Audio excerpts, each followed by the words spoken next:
Syederalun, Gunung Merapi yang terletak di antara daerah istimewa Yogyakarta dan Jawa Tengah, kembali erupsi dan memuntahkan guguran lava serta awan panas pada Sabtu 11 Maret 2023. Tepatnya pada pukul 00 hingga 6 waktu Indonesia bagian Barat, Gunung Merapi yang terletak di antara daerah istimewa Yogyakarta dan Jawa Tengah tersebut pada Senin 13 Maret 2023 menghasilkan 32 kali gempa guguran.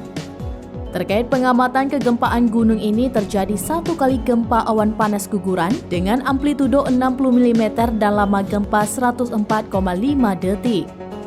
Kemudian terjadi pula 32 kali gempa guguran dengan amplitudo 3 hingga 39 mm serta lama gempa mencapai 26,7 hingga 143,8 detik.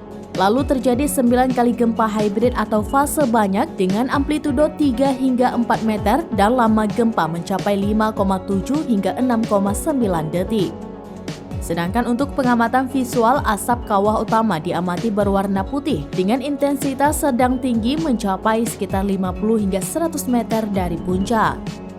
Sedangkan untuk cuaca terpantau cerah hingga berawan, angin pun bergerak lemah hingga sedang ke arah barat.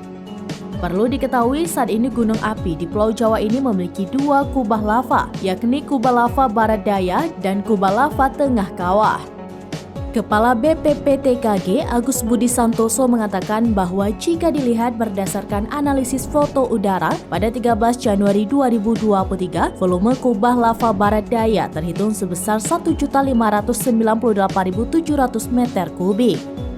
Sedangkan volume kubah lava tengah kawah sebesar 2.267.400 meter kubik. Jika dua kubah lava ini mengalami longsor secara masif, maka berpotensi menimbulkan awan panas sejauh maksimum 7 km ke arah barat daya dan 5 km ke arah selatan serta tenggara. Terkait aktivitas Gunung Merapi pada Sabtu kemarin, tepatnya pada pukul 12:12 waktu Indonesia bagian Barat, terjadi rentetan guguran awan panas di gunung tersebut yang bersumber dari longsoran kubah lava barat daya. Agus mengatakan bahwa pada saat kejadian, angin di sekitar Gunung Merapi bertiup ke arah barat laut utara. Inilah yang menyebabkan Magelang menjadi kabupaten atau kota yang terdampak awan panas guguran ini dengan 11 kecamatan dilanda hujan abu pada Sabtu siang menjelang sore.